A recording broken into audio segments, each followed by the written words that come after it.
Hello and welcome to Teledyne SP Devices. Today we're going to take a look at basic data file plot.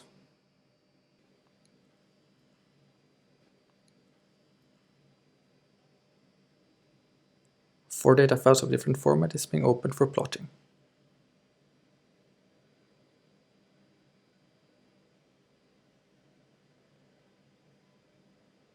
If the default data format is not correct, it can be changed for each plot item.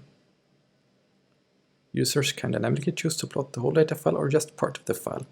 Plot will only read part of the interest, hence it's possible to inspect and visualize parts of very large files. Axis range can automatically rescale to fit only visible curves.